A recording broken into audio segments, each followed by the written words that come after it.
Hi నమస్తే welcome to Myra media. నేను మీ కేవీఆర్. మృత్యువు ఏ రూపంలో ముంచుకొస్తుందో అని చెప్తా ఉంటారు కదా, ఒక వేదాంతం సిద్ధాంతం.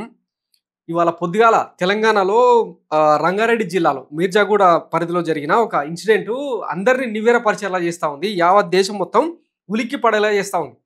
జనరల్గా ఆర్టీసీ బస్ అంటే ప్రగతి రథ చక్రం, సేఫ్టీ అది అని చెప్పి చెప్తా ఉంటారు కదా. అట్లాంటి ఆర్టీసీ బస్సు ఒక 70 మంది ప్రయాణికులతో రంగారెడ్డి జిల్లా చేవేళ్ల నుంచి మీర్జాగూడ వెళ్తా ఉన్న సమయంలో ఉదయం 6 గంటల సమయంలో ఈ దుర్ఘటన జరిగింది. బస్సు తనంతలో తాను వెళ్తా ఉంటే ఒక టిప్పరోడు, కంకరతో తోలుతున్న టిప్పరోడు చాలా వేగంగా, అతి వేగంగా వస్తూ బస్సును ఢీకొట్టిండు. ఈ నేపథ్యంలో టిప్పర్ ఒరిగిపోయింది. ఆ ఒరిగిపోయిన నేపథ్యంలో బస్సు మీద పడిపోయింది. దాంతో టిప్పర్లో ఉన్న కంకర మొత్తం ఆ బస్సు మీద పడిపోయి ఇంచుమించు ఒక 20 మంది ప్రయాణికులు ఆ కంకరలో కూరుకుపోయి చనిపోయారు. చాలా దిగ్భ్రాంతికరమైన విషయం ఇది. ఎవరైనా ఇట్లా అంటే ఊహిస్తారా?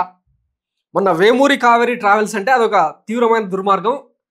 దానికి సంబంధించి చాలా కథనాలు వెలుగులోకి వచ్చినాయి. ఆ వేమూరి ట్రావెల్స్ ఏది కూడా చక్కగా అంటే ఇన్సూరెన్స్ లేకుండా, ట్యాక్స్లు సరిగా పే చేయకుండా చాలా దుర్మార్గంగా దాన్ని నడుపుతూ అతివేగం కూడా ఒక కారణమైంది. దానికి తోడు ఇంకొక శివగాడు అనేటోడు తాగి, ఆంధ్రాలో దొరికి కల్తీ మద్యం తాగి వచ్చి బస్సును ఢీకొట్టిన సంగతి తెలిసిందే కదా.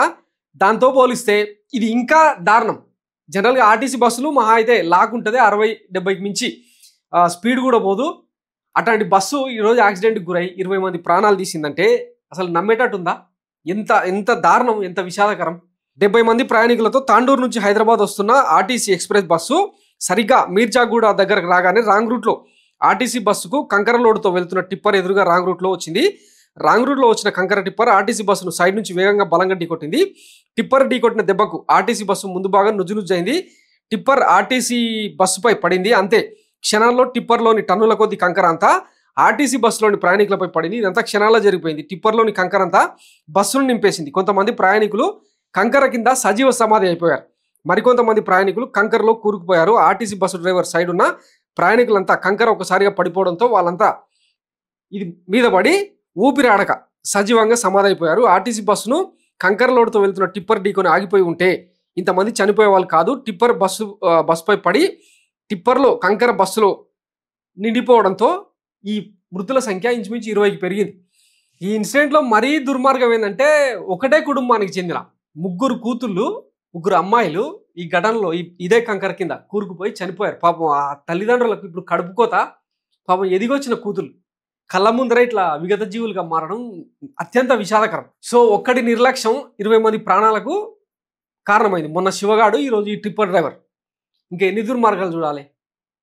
నిన్న కాశీబుగ్గలో కూడా ఒక ఇన్సిడెంట్ జరిగింది కదా. ఒక ప్రైవేట్ ఆలయం అని చెప్పి ప్రభుత్వం చేతులు దుప్పుకునే ప్రయత్నం చేసింది. ఇది ఇంకొక దుర్మార్గం అనమాట. ఈ నేపథ్యంలో తెలంగాణ ప్రభుత్వం మొత్తం హుటాహుటిన ఆ రవాణా శాఖ మంత్రి పొన్నం ప్రభాకర్ వీళ్ళందరూ పోయి అక్కడ స్పాట్కి వెళ్ళి ఏదో ఇంకా మృతులను తీసే ప్రయత్నం ఇవన్నీ జరుగుతూ ఉన్నాయి. కానీ క్షతగాత్రులను అందరూ కూడా రక్షించే ప్రయత్నం చేస్తూ ఉన్నారు. కానీ ఒక్కసారి ఈ ఇన్సిడెంట్ చూడండి.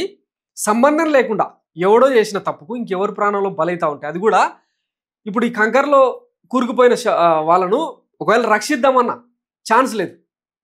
ఎందుకంటే దానికి జేసీబీలు రావాలి, తోడిపోసే క్రమంలో వాళ్ళకి ఏమైనా చిన్న చిన్న గాయాలైతే ఇన్ని కాంప్లికేషన్స్ ఉన్నాయి ఇందులో. సో జాగ్రత్త. ఎనీవే ఈ ప్రభుత్వాలకు ప్రజల ప్రాణాలన్నా, ప్రయాణికుల ప్రాణాలన్నా పట్టదు. సంక్షేమం పేరుతో ఏదో ఫ్రీ బస్ ఇస్తున్నాం అని చెప్పి ఇదిగో ఇట్లా 70 మంది ప్రయాణించే బస్సు, అది మహా అయితే 40-45 మందికి మించి తీసుకెళ్ళకూడదు. అట్లాంటి బస్సులో 70 మందిని కుక్కి ఫ్రీ పేరుతో అట్లాంటి బస్సుల సంఖ్య ఏమైనా పెంచుతారంటే అది కూడా లేదు. ఇట్లాంటి దారుణాలు ఎన్నో జరుగుతూ ఉన్నాయి. సో సంక్షేమం కావాలా వద్దా, ఫ్రీబీస్ కావాలా వద్దా అనే స్థితికి ప్రభుత్వాలు చేస్తూ ఉన్నాయి ఇవన్నీ దుర్మార్గాలు. సో ఇది యాక్సిడెంటలే, అందులో ఏ డౌట్ లేదు. కానీ ప్రభుత్వం దీని నుంచి పక్కకు వచ్చి మాకు సంబంధం లేదు, ఇది ఎవరో చేసిన ఘటన అని చెప్పి చేతులు దులుపుకుంటే మాత్రం కరెక్ట్ కాదు. ఒకసారి మానవీయ కోణంలో ఆలోచించాల్సిందిగా విజ్ఞప్తి చేస్తూ thanks for watching Myra media. నేను మీ కేవీఆర్. Thank you.